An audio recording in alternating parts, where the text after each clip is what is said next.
Hello dear students, हम पढ़ रहे थे क्लास 10 से नेशनलिज्म इन इंडिया और उसके अंदर हमने कई सारे लेक्चर देखे और जिसके बाद हम पहुंचते पहुंचते कई चीज़ों को डिस्कस करते करते जानते जानते पहुंच गए हमारे लास्ट नॉन कॉपरेशन मूवमेंट के स्ट्रगल की डिवीज़न पे। मतलब हमने ये देखा था कि मिडिल क्लास ने कैसे नॉन कॉपरेशन मूवमेंट में पार्टिसिपेट किया और जस्ट प्रीवियस लेक्चर में हमने देखा कि पेजेंट्स रूरल एरियाज में मतलब कंट्री साइड के अंदर और ट्राइबल पीपल किस तरह से नॉन कॉपरेशन मूवमेंट में साथ दे रहे थे। अगर तुम्हें याद नहीं आ रहा तो याद करो, हमने अलूरी सीताराम राजू का नाम सुना था ट्राइबल मूवमेंट के अंदर पार्टिसिपेशन जब वो कर रहे थे उसमें। साथ ही साथ हमने, अगर मैं पेजेंट्स की बात करूं तो उन्होंने भी ताल्लुकदार्स वगैरह के अगेंस्ट में रूल किया था, तुम्हें पता ही है, अगेंस्ट में वो गए थे। चलो स्लाइड मुझे मिल नहीं रही है तो तुम देख लेना, ठीक है। तो इन पेजेंट्स ने भी क्या किया था, अवध किसान आंदोलन, ये सारा हमने पढ़ा था ना, तो तुम्हें याद है, ठीक है। अगर याद नहीं है तो भैया पहले वो लेक्चर देखो, आगे देखो। फिर आज जो हमारा लास्ट पॉइंट आ जाता है, लास्ट जो हमारा कंडीशन है दैट इज प्लांटेशन वर्कर्स ने कैसे नॉन कॉपरेशन मूवमेंट में अपना पार्टिसिपेशन दिया। काफ़ी सिंपल है, काफ़ी आसान, ज़रूरी भी इसको पढ़ना इसलिए हो जाता है कि छोटे एमसीक्यूज काफ़ी बन जाते हैं इससे। देखो भाई, प्लांटेशन वर्कर्स ने प्लांटेशंस के साथ मतलब क्या कंसेप्ट रहा, how they have dealt with non cooperation movement. पहले तो ये समझें प्लांटेशन क्या है। प्लांटेशन का मतलब किसी एक लार्ज एरिया के ऊपर आप क्रॉप्स ग्रो करो, प्लांटिंग करना किसी भी चीज़ की। तो प्लांटेशन वर्क में जो भी थे, जो भी प्लांट का या प्लांटेशन वर्क किया करते थे, उन्होंने किस तरह से इस स्वराज के लिए या फिर नॉन कॉपरेशन मूवमेंट में अपना पार्टिसिपेशन दिया। ये लोग टी उगाते थे, कॉफ़ी उगाते थे, रबर उगाते थे और इस तरह की कोई और चीज़ें भी। कैसे काम किया, लेट्स सी। पहले तो ये समझें कि मैक्सिमम बार जब भी ये प्लांटेशन का काम किया गया तो प्लांटेशन वर्कर्स इतने ज़्यादा समझदार नहीं थे। सो मिस्टर गांधी की जो भी बात थी, गांधी ने जो भी नॉन कॉपरेशन मूवमेंट का रास्ता बताया था, ये भी वो लोग थे जो उसको अपने ही हिसाब से समझ गए। गांधी जी इस बात को बिल्कुल भी नहीं चाहते थे कि वॉयलेंस हो। इन्होंने भी वैसा ही समझा जैसे प्रीवियसली हमने 3 अभी देखे कि टाउन्स की बात कर लो, चाहे कंट्री साइड की बात कर लो, चाहे ट्राइब्स की बात कर लो, वहां पर गांधी जी के सत्याग्रह मूवमेंट को या फिर नॉन कॉपरेशन मूवमेंट को इन्होंने अपने हिसाब से समझा। यहां पर भी यही हुआ कि जो प्लांटेशन का काम करने वाले वर्कर्स थे, इन्होंने भी महात्मा गांधी के मैसेज को अपने ही हिसाब से समझा और स्वराज का मतलब भी, स्वराज का आइडिया भी वो अपने हिसाब से ही ले गए। क्या क्या किया और क्या समस्या थी, पहले तो ये समझते हैं। आसाम की बात चल रही है। यहां पे जो प्लांटेशन वर्कर्स थे आसाम के अंदर, ये फ्रीडम गेन करना चाहते थे। इनका मेन मकसद था नॉन कॉपरेशन मूवमेंट में जुड़ने का कि they also want to be freed. And how they can be, they want to be free by the, मतलब जो भी कंडीशंस ब्रिटिशर्स ने इनके ऊपर इंपोज कर रखी थी उन सभी से ये फ्री होना चाहते थे। They want to have the rights to move freely in और आउट, कि वो अब चाहते थे कि वो कैसे भी बाहर आ सकें, जा सकें। जहां पर भी, जैसे एक छोटा सा एरिया है, इस एरिया में जो भी प्लांटेशन का काम करते हैं, they are not suppose to go out और नोबडी कैन कम इन। अगर कोई भी परमिशन लिए बिना आ जाता है तो दैट इज, और लिए बिना चला जाता है तो दैट इज ऑफेंस। तो ऐसे में they just want to have the right to move freely in और आउट। जो भी इनका स्पेस था, दे वर एनक्लोज, जहां पर भी इनको रखा गया था, बंद किया गया था। साथ ही साथ वो अपने विलेजेस के साथ में retaining a link with the village from which they had come, वो वापस से अपने विलेजेस में, गांव में जाना चाहते थे जहां से वो आए थे, जहां से उनका रिश्ता था, नाता था, वहां पर उनके साथ में वो वापस से कनेक्ट होना चाहते थे। This was their means of freedom. उनका मतलब सिर्फ इतना फ्रीडम से, they just want to be free from whatever the things are imposed or whatever the rules regulations they have made, Britishers made for them, they want to be free from, and as well as they want to reconnected with their villages और जो भी उनके आसपास के गांव हैं उनसे। अब ऐसा क्यों था, आपको तो इसकी स्टोरी पता ही नहीं होगा कि ऐसा क्यों हुआ, इनके जो राइट्स थे वो कैसे छीने गए। उसी चीज़ को यहाँ पे हम समझने के लिए एक एक्ट है जो डिस्कस कर रहे हैं, जिसका नाम है इनलैंड इमिग्रेशन एक्ट ऑफ 1859। आपको ध्यान होगा टाइम था 1857 जो रिवॉल्ट हुआ था। रिवॉल्ट के ठीक बाद में जो ब्रिटिशर्स थे वो काफी ज्यादा ब्रूटल हो गए, क्रूअल हो गए। ऐसे ही उन्होंने कई सारे रूल्स बना करके अलग अलग जगह पे अपना कंट्रोल करना शुरू कर दिया। हालांकि बात तो ये थी कि दे वांटेड, उन्होंने ये कहा कि हम आपके बेहतरी के लिए, आपके सुधार के लिए, और आप जो डिससेटिस्फाइड चल रहे हैं इसके डिससेटिस्फेक्शन को हमें खत्म करना है, so that we are going to make some laws and that वो जो लॉज हैं वो आपको कहीं ना कहीं बेटरमेंट देंगे। बट उन्हीं एक्ट में से एक एक्ट बन गया इनलैंड इमिग्रेशन एक्ट। और ये जो एक्ट था, इस एक्ट के थ्रू जितने भी प्लांटेशन वर्कर्स थे उन सभी को नजरबंद कर दिया गया, उन सभी को एक जगह पर फिक्स कर दिया गया एंड उन्हें बिल्कुल भी परमिशन नहीं थी कि वो अब मूव कर सकते थे अपनी इच्छा से। ब्रिटिशर्स को इससे क्या फायदा? ब्रिटिशर्स जो भी काम करवाना चाह रहे थे, जैसे इंडिगो है और इसके अलावा टी है, इसके अलावा जो भी जितने भी टाइप की प्लांटेशन वर्क होते हैं उन सभी को they wanted to cultivate. Cultivation करने के लिए इतने सस्ते लेबर कहां से मिल सकते थे? इसी कारण से वो इनको परमिशन देना ही नहीं चाहते थे कि आप बाहर चले जाओ यहां से। और ऐसे में जब 1857 की रिवॉल्ट हुई थी तो लोग तो वैसे ही इस बात से काफी ज्यादा नाराज थे, गुस्सा थे कि हमें तो वो काम करना ही नहीं, हम तुम किसी भी तरीके से तुम्हारे साथ में हम सपोर्ट नहीं करेंगे तुम्हें। तो इन्हीं सब चीजों के कारण से द कंडीशन वाज कि जो प्लांटेशन वर्कर्स थे इनके ऊपर एक लॉ इंपोज कर दिया गया, that was inland immigration act. और इसके कारण से they are not suppose to leave their gardens without prior permission. और ये परमिशन बहुत ही रेयरली दी जाती थी कि भाई ठीक है तुम चले जाओ, इतने तो अच्छे थे नहीं ब्रिटिशर्स। चलो, तो ये वाली कंडीशन समझ में आ गई। अब ऐसे में एक बहुत ही बुरी स्थिति चल रही है। इस टाइम पर तो इन्होंने इस चीज को एक्सेप्ट करना पड़ा, लेकिन जब इनके पास खबर पहुंची कि गांधी जी ने नॉन कॉपरेशन मूवमेंट शुरू किया है और वो आपके राइट्स के लिए बात कर रहे हैं, तो उन्हीं राइट्स को वापस से दिलाने के लिए what they have actually initiated, that was non cooperation movement in plantation workers. So हुआ क्या उसमें? तो वही वापस से वही समझना है कि जब उन्होंने नॉन कॉपरेशन मूवमेंट के बारे में सुना तो thousands of these people have left or denied the authorities। मतलब उन्होंने तो पहली चीज तो प्लांटेशन जो एरियाज थे उनको छोड़ दिया और जो भी अथॉरिटीज की बात सुनना था उनको सुनने से मना कर दिया। बोले कि भाई तुम जानो, तुम्हारा काम जाने, तुमसे हमें कोई मतलब नहीं है, ऐसा इन्होंने कहा। और लोग है ना उन एरिया से मूव करने लग गए। गांधी जी की बात जो थी, गांधी जी की बात को सुनकर के, ये बात जानकर के कि नॉन कॉपरेशन मूवमेंट जैसे कोई चीज हो रही है, इस बात के सपोर्ट में the people moved from the places जहां से उनको निकलना शायद परमिटेड नहीं था।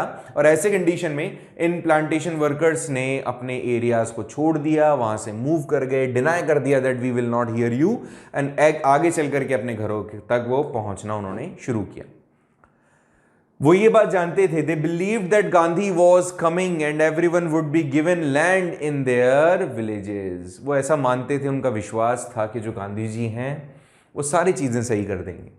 इनका विश्वास था कि जितने भी प्लांटेशन वर्कर्स में जो भी लेबर्स हैं जिनसे उनके राइट्स छीन लिए गए हैं, उनको वापस से वो राइट्स दे दिए जाएंगे। उनका ये मानना था कि गांधी जी जो हैं उनकी सारी जमीनें उनको लौटा देंगे या लौटाने में मदद करेंगे, ऐसा उनका बिलीव था। जो एक्ट्स बने थे उन एक्ट को भी खत्म कर देंगे। गांधी जी के साथ में इन आस को, इस बिलीव को, इस विश्वास को उन्होंने जोड़ दिया। ऐसा लग रहा है जैसे मैं कोई स्पीच दे रहा हूं, दिल पे मत लेना बस। आगे देखो, यहां इसने कहा लेकिन जब ये लोग मूव कर रहे थे तो एक बहुत ही जबरदस्त चीज होती है। क्या होता है यहां पर? जब इस तरह की कोई चीज थी, जब लोग मूव कर रहे थे या मूव करना चाह रहे थे, उन जगहों को छोड़ के जाना चाह रहे थे, तो ये जो रेलवे डिपार्टमेंट है ना, इस रेलवे डिपार्टमेंट और जो भी बोगीज हैं या फिर जो भी उनका वर्क देखते हैं, वो तो स्ट्राइक पर था, क्योंकि नॉन कॉपरेशन मूवमेंट में वो भी तो सब कहीं ना कहीं पार्टिसिपेट कर रहे हैं। तो ये लोग स्ट्राइक में थे और ऐसे कंडीशन में रेलगाड़ियां जहां थी वहीं की वहीं खड़ी रही। इन लोगों को पकड़ लिया गया। इन लोगों को, जो प्लांटेशन वर्कर्स थे जो मूव कर रहे थे, वो जा रहे थे वहां से निकल के, तो what they have done, they have by the police they are brutally beaten up because they were caught. उनको पकड़ लिया गया था, मारा गया, पीटा गया। क्योंकि रेलवेज चल नहीं रहा था उस टाइम पर, क्योंकि वो भी स्ट्राइक पे थे ऑफ कोर्स। तो this was the reason that they have initiated, they have done such things, इन्होंने ऐसा कुछ काम किया जो कि शायद लॉ के अगेंस्ट था। दैट इज वाई जब उनको पकड़ा गया तो उनको मारा गया, कि क्योंकि उन्होंने एक ऑफेंस किया है अकॉर्डिंग टू ब्रिटिशर्स। सो उनको पकड़ा गया, मारा गया। ये तो बात बहुत ही खराब हो गई। और देखो भाई और क्या हुआ आगे चल करके, इन्होंने भी सेम वही, इन्होंने भी स्वराज का मतलब वही अपने हिसाब से देखा, जैसे मैंने तुम्हें बताया। They also interpreted the term swaraj in their own ways. इन्होंने इमेजिन कर लिया is to be a time when all the sufferings and troubles would end. Swaraj का मतलब इन्होंने अपने हिसाब से समझा कि स्वराज वो समय होगा, वो टाइम होगा जब जितनी भी हमारी ट्रबल्स हैं, जितनी भी हमारी सफरिंग्स हैं, वो सारी की सारी क्या हो जाएगी, खत्म हो जाएगी। इनके हिसाब से स्वराज का मतलब ये था, जबकि शायद अपने हिसाब से स्वराज ये नहीं था। स्वराज का मतलब ये था कि we are demanding for having the authorities to rule over us. केवल इतना सा मतलब था कि हम डिमांड कर रहे थे कि भाई हमें हमारे पे रूल करने की अथॉरिटी तुम दे दो। दिस वाज द स्वराज, ठीक है। लेकिन इन्होंने भी अपने हिसाब से समझा, तो भैया यहां पे थोड़ी सी गलती होगी।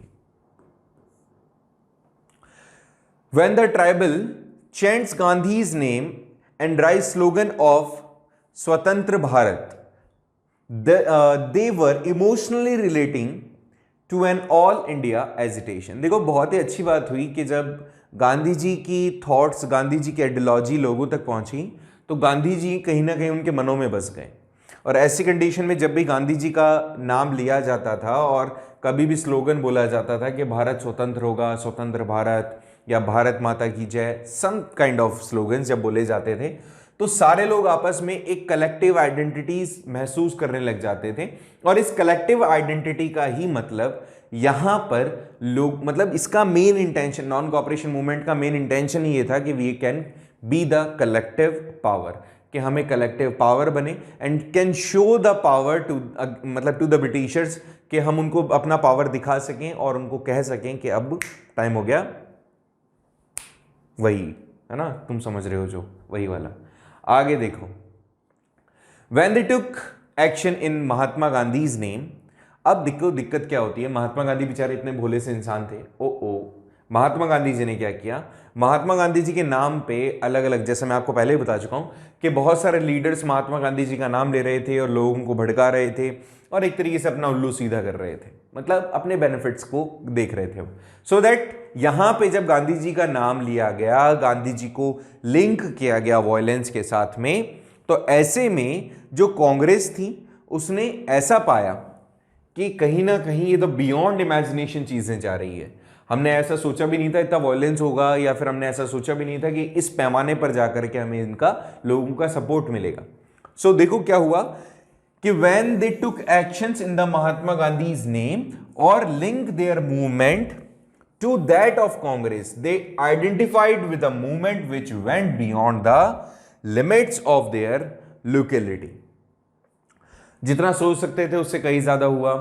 वो पहले तो हमने कभी नहीं सोचा था कि वॉलेंट एक्शंस होंगे, but we have faced violent actions.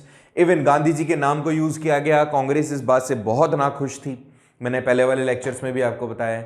Even ये केवल एक जगह की बात नहीं रही, हम केवल आसाम के उन प्लांटेशन वर्कर्स के बारे में बात नहीं कर रहे हैं, बात कर रहे हैं कि कैसे कैसे अपने अपने एरिया से हट करके भी लोग इस तरह के मूवमेंट में पार्टिसिपेट करना इन्होंने शुरू किया था। ये जरूरी इसलिए भी हो गया इसको समझना, क्योंकि इस टाइम तक ये जो मूवमेंट था वो अपने बिल्कुल पीक पर पहुंच चुका था। सब कुछ बहुत तेजी से बढ़ रहा था। टाउन्स की बात कर लो, चाहे ट्राइब्स की बात कर लो, चाहे कंट्री साइड की बात कर लो, या फिर प्लांटेशन वर्कर्स की बात कर लो, हर एक पर्सन कहीं ना कहीं इस मास मूवमेंट का हिस्सा बन चुका था। और सब कुछ था केवल एक चीज के लिए, और वो था स्वराज। लेकिन इसी बीच एक इंसिडेंस होता है, और इस इंसिडेंस ने हम सबको कहीं ना कहीं इस जो फ्रीडम शायद हमें मिल जाती इसी टाइम पर, उस फ्रीडम को मिलने से रोक दिया। क्या हुआ इसके अंदर, इसको थोड़ा सा समझने की कोशिश करते हैं। करें शुरू? चलो पहले मुझे इसको थोड़ा सा छोटा करना पड़ेगा। आ जाइए और समझते हैं। आप देखो भाई, जो गवर्नमेंट थी, now the government has become the brutal. क्यों? क्योंकि गवर्नमेंट अब देख रही थी कि हर जगह पर लोग प्रोटेस्ट कर रहे हैं, गांधी जी को मना करो तो गांधी जी मतलब दूसरे लोगों को और मिला लेते हैं, सत्याग्रह को रोक दो तो सत्याग्रह के बाद ये नॉन कोऑपरेशन जैसी कंडीशंस क्रिएट कर देते हैं। तो यहां पर क्या हुआ कि जो गवर्नमेंट थी, गवर्नमेंट ने एक तरीके से रिप्रेसिव मेजरमेंट्स अडॉप्ट कर लिए just to repress this movement. Repressive measures मतलब जो जो वो कर सकते थे इस मूवमेंट को रोकने के लिए, उन्होंने वो स्टेप्स उठाना शुरू कर दिया।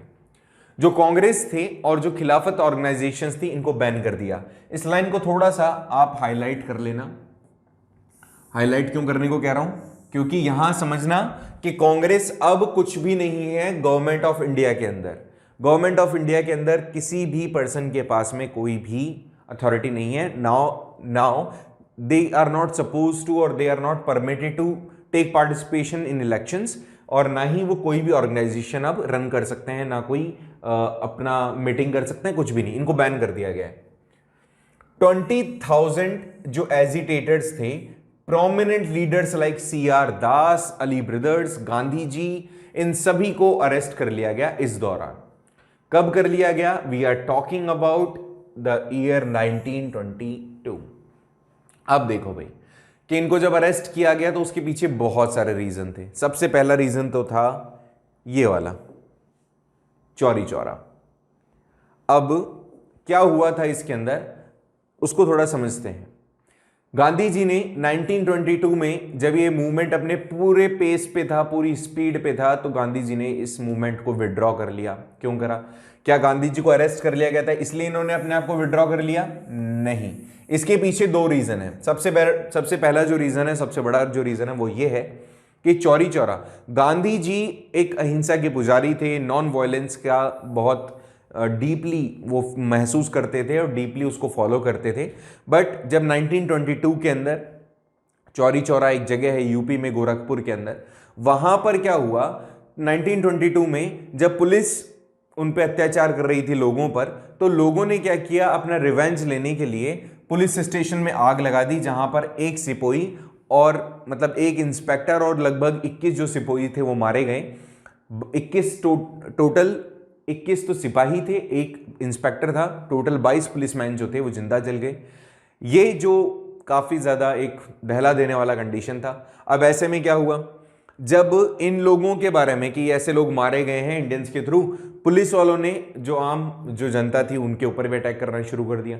अब सारे पूरे लोगों ने मिलकर के तो आग नहीं लगाई होगी यहाँ पे, लेकिन ऐसे में जब लोग मर गए तो दिस वाज द कंडीशन कि जो लोग थे उनके ऊपर ब्रिटिशर्स ने अत्याचार करना शुरू किया। और ऐसे में गांधी जी को लगा कि अत्याचार काफी बढ़ता जा रहा है, तो उन्होंने फरवरी 1922 में इस मूवमेंट को कॉल ऑफ कर दिया।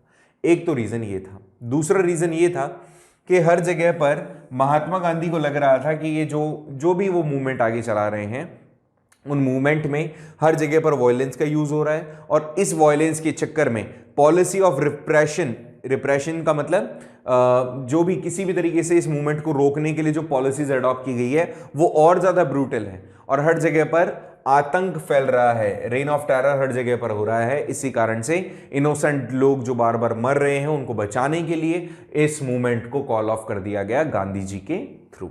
1921 से 22 के बीच में मूवमेंट जो अपने बिल्कुल पेस पे पहुंच चुका था। तुम जानते हो कि 1920 के दिसंबर मंथ में और फरवरी के 1922 वाली जो फरवरी थी, इस फरवरी के बीच में ये जो मूवमेंट था ये अपने पूरे पेस पे था। ऐसी कंडीशन में शायद हमें आजादी मिल जाती, लेकिन दो कारणों से हमें आजादी नहीं मिली।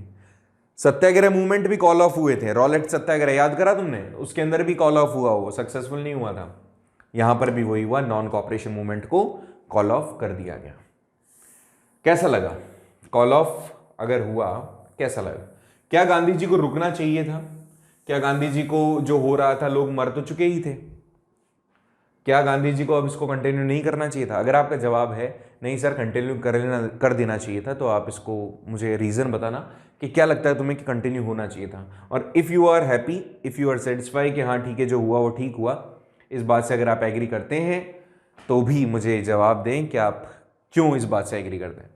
आगे चल करके मूवमेंट तो कॉल ऑफ हो गया, लेकिन उससे क्या हमें मिला, इस मूवमेंट का नतीजा क्या हुआ, उससे हमारे क्या क्या ऑब्जेक्टिव्स पूरे हुए, इसके ऊपर एक बार नजर डालते हैं कि जो नॉन कोऑपरेशन मूवमेंट था, ना ही तो इसमें किसी भी तरीके से रॉन्ग अटेम्प्ट नहीं किए गए थे, रॉन्ग तरीका स्वराज को गेन करने के लिए अटेम्प्ट नहीं हुआ था, बट हाँ कहीं ना कहीं इस मूवमेंट के दौरान कुछ जो लोग थे, कुछ जो कमेटी मेंबर्स थे, उन्होंने कुछ गलत स्टेप उठाए जिसके कारण से हमें खामियाजा भुगतना पड़ा।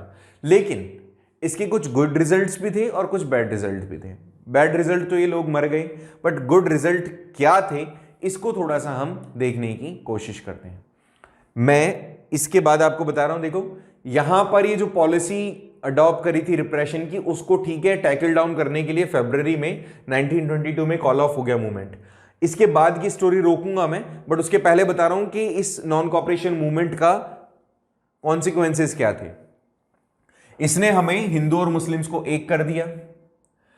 जो स्वराज का मैसेज था वो हर एक जगह तक पहुंच गया। कांग्रेस ने, ये जो मूवमेंट कर रही थी कांग्रेस पूरे कंट्री में, अब वो पूरे कंट्री को एक तरीके से होल्ड कर सकती थी। गांधी जी काफी फेमस हो गए, एक तरीके का नेशनल लीडर वो बन के सामने आए। साथ ही साथ यहां पर it made all the people politically awakened and fearless.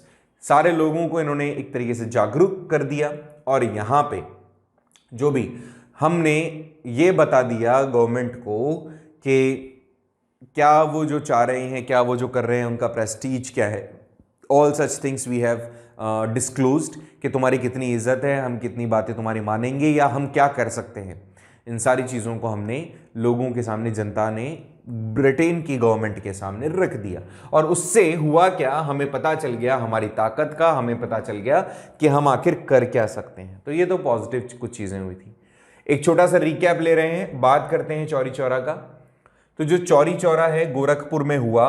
Chauri Chaura का मेन कंसेप्ट फरवरी में 1922 चौरी चौरा इन गोरखपुर एक पीसफुल डेमोन्स्ट्रेशन चल रहा था बाजार के अंदर। यहां पर ये वायलेंस का इन्होंने शेप ले लिया और उसके बदले के अंदर पुलिस के ऊपर अटैक कर दिया गया, 22 लोगों को मार दिया गया। गांधी जी ने जब इस मूवमेंट और इंसिडेंट्स के बारे में सुना, गांधी जी को काफी उससे आघात पहुंचा और he has called off the movement. ये था हमारा अब तक का वो कंसेप्ट, जिस कंसेप्ट में हमने डिस्कस किया है पूरे के पूरे नॉन कॉपरेशन मूवमेंट को।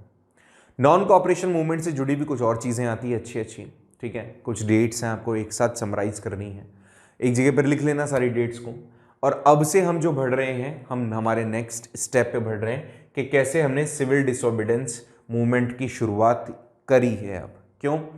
क्योंकि गांधी जी के बार बार कॉल ऑफ करने से लोग तो खुश होंगे नहीं, नो डाउट। ऐसे में कुछ लोग गांधी जी के अगेंस्ट चले गए। अब वो कैसे अगेंस्ट गए उसको पढ़ते हैं हम नेक्स्ट। देखिए, यहां से सिविल डिसोबीडेंस मूवमेंट हमारा एक तरीके से शुरू नहीं हो रहा है।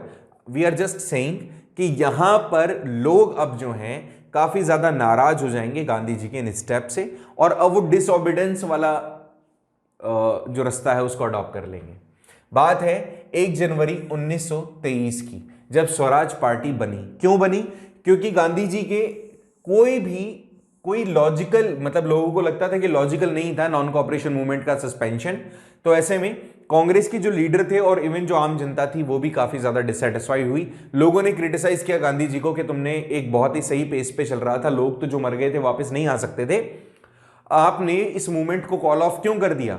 क्योंकि आपके इस स्टेप से कहीं ना कहीं जो लोग हैं वो नाराज हैं। तो देखिए, यहाँ पे कांग्रेस के जो इंपॉर्टेंट लीडर्स थे, चित्तरंजन दास, जिसको हम CR दास भी कहते हैं, जिसको देश बंधु भी कहा जाता है, ये वाला पॉइंट मैंने एक्स्ट्रा लिखा है आपके लिए, याद रखना। देश बंधु जिसको कहा जाए, कौन थे वो? तो CR दास थे। एनटीएससी वालों गौर से सुन लो। तो यहां पर इन्होंने कहा कि गांधी जी के नॉन कॉपरेशन मूवमेंट को अचानक से बंद करने के कारण कांग्रेस के लीडर्स में से, जिसमें CR दास हैं, मोतीलाल नेहरू है, अली ब्रदर्स है, सुभाष चंद्र बोस हैं, इस तरह के प्रोमिनेंट लीडर्स ने उनको बहुत ही ज्यादा क्रिटिसाइज किया। इन्होंने कहा कि यहां पर ये जो नॉन कॉपरेशन मूवमेंट आपने बंद किया है, तो उससे लॉजिक क्या हुआ? क्योंकि नुकसान तो हो ही चुका था। They gave up the policy of non cooperation movement. उन्होंने भी छोड़ दिया एंड डिसाइडेड टू एंटर। उन्होंने कहा कि नॉन कॉपरेशन मूवमेंट आपने बंद कर दिया ना, तो ठीक है, आपकी बात भी हम नहीं मानेंगे। अब नॉन कॉपरेशन मूवमेंट में आपने कहा था कि किसी भी तरीके से जो भी इलेक्शंस वगैरह होंगे, जो भी अब आगामी जो भी लेजिस्लेटिव असेंबलीज बनेंगी उसमें हमारा पार्टिसिपेशन नहीं होगा, तो हम इस बात को त्याग देते हैं। इस टाइम तक आप याद करो, मैंने एक लाइन आपको हाईलाइट करवाई है और वो है ये वाली, ये रही कि कांग्रेस को बैन कर दिया गया था, खिलाफत कमेटी को बैन कर दिया गया था, तो इन्होंने अपना खुद का एक नया पॉलिटिकल पार्टी बना दिया और उस पॉलिटिकल पार्टी के अंदर इन्होंने डिसाइड किया कि अब ये जो भी लेजिस्लेचर के इलेक्शंस होंगे, उन लेजिस्लेचर के इलेक्शंस के अंदर ये एंटर करेंगे। इन्होंने अपना एक नया पार्टी बना लिया जिसको कहा गया स्वराज पार्टी, और इसके अंदर जब इलेक्शंस हुए उन इलेक्शंस में इन्होंने जीत हासिल करी। पार्टी कब बनी? 1 जनवरी को। कांग्रेस के लीडर ये पहले भी चाहते थे कि इलेक्शंस में हमें पार्टिसिपेशन करने का मौका ही नहीं मिलेगा, इसलिए कुछ लोग इनसे नाराज भी थे, नॉन कॉपरेशन मूवमेंट से, और ऐसे में इंसिडेंट्स हो गए और गांधी जी ने विड्रॉल कर लिया। तो ठीक है, दे हैव डिसाइडेड कि अब हम नई पार्टी बना करके इसमें पार्टिसिपेट करेंगे, इलेक्शन में इलेक्शन कॉन्टेस्ट करेंगे। तो देखो, एक गवर्नमेंट ऑफ इंडिया एक्ट 1919 हमें एश्योर करता है कि जो भी इंडियंस हैं वो रूल मेकिंग बॉडीज में, और साथ ही साथ जो भी ऐसे डिपार्टमेंट्स हैं जहां पे इंडियंस का अपीयरेंस होना जरूरी है, एग्जिस्टेंस होना जरूरी है, उन सब के लिए ये एक्ट बना था 1919, and this has given the positivity to the people कि ठीक है, वो इलेक्शंस में पार्टिसिपेट कर सकते हैं और रिप्रेजेंटेशनशिप गेन कर सकते हैं, इलेक्शन जीत जाते हैं। तो स्वराज पार्टी ने इलेक्शंस लड़े 1923 में, पार्टी बनी थी जनवरी में, इलेक्शंस हुए थे नवंबर में और ये जीत गए। ऐसे में at the same time Gandhi asked to Congress man to devote their energies to mass contact through a 4-fold constructive programme. देखो भाई, गांधी जी अभी तक जेल में हैं, गांधी जी को छोड़ा नहीं गया है, और इंपॉर्टेंट जो लीडर्स हैं किन किन को, देखो वापस बताना पड़ेगा, थोड़ा सा गौर करके सुनना ना। यहां पर इनको बताया गया कि सीआर दास थे, अली ब्रदर्स थे, गांधी जी थे, और इस तरह की कुछ प्रोमिनेंट लीडर को जब इन्होंने जेल में डाला तो जेल से ही सारी की सारी चीजें ये एक तरीके से डील कर रहे हैं। और इन्होंने, गांधी जी ने उस टाइम पर कहा कि ठीक है भाई, इलेक्शन तो तुम जीत गए हो तो बहुत अच्छी बात है, थे तो कांग्रेसी ही सारे, तो उन्होंने कहा कि ठीक है, अब आप क्या करो, जहां जहां जीत गए हो वहां से आप लोगों तक कांटेक्ट करो, और कांटेक्ट करने के अंदर आप अपना जो एम अब लेके चल रहे हो वो एम होना चाहिए ये क्या, कि हमें सोसाइटी के अंदर रिफॉर्मेशन लाने हैं, इकोनॉमी को डेवलप करना है, कम्युनल हार्मनी बनानी है, साथ ही साथ हमें कंस्ट्रक्शन करना है, रिकंस्ट्रक्ट करना है जो भी स्ट्रक्चर है। ठीक है, सारी चीजों के ऊपर हम वर्क करेंगे। गांधी जी ने इसी एम के साथ इन तक ये बात पहुंचाई, लोग मानने लगे, लोग इनको फॉलो करने लगे। अब देखो, सीआर दास के बारे में मैंने तुम्हें बता दिया, मोतीलाल नेहरू के बारे में बता दिया, they were not happy by the decisions taken by the Gandhi, उनसे ये हैप्पी नहीं थे। जवाहरलाल नेहरू, सुभाष चंद्र बोस, इनके साथ भी कुछ चीजें अलग थी। देखो चलो ये बताता हूं।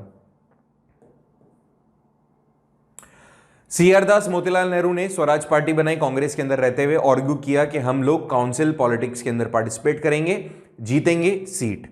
जबकि अब यंग लीडर जो जैसे जवाहरलाल नेहरू और सुभाष चंद्र बोस थे, ये बोल रहे थे कि भैया अब हमें जरूरी है कि सारे लोगों को एक साथ लाना पड़ेगा और थोड़े से जोश को दिखाते हुए, थोड़ी सी अपनी पावर को दिखाते हुए हमें लड़ाई करनी पड़ेगी, तभी हम जीत पाएंगे, अदरवाइज हमारे पास भी कोई भी रास्ता नहीं है। ठीक है, तो ये था हमारा स्वराज पार्टी तक का एक छोटा सा इंट्रो। स्वराज पार्टी के बाद क्या हुआ, आगे कैसे ये कहानी बढ़ती है, इसको हम पढ़ेंगे नेक्स्ट लेक्चर में। तब तक के लिए see you, have a nice day. Please study करो जो भी लेक्चर्स हमने डिस्कस कर लिए हैं अब तक के। Thank you so much.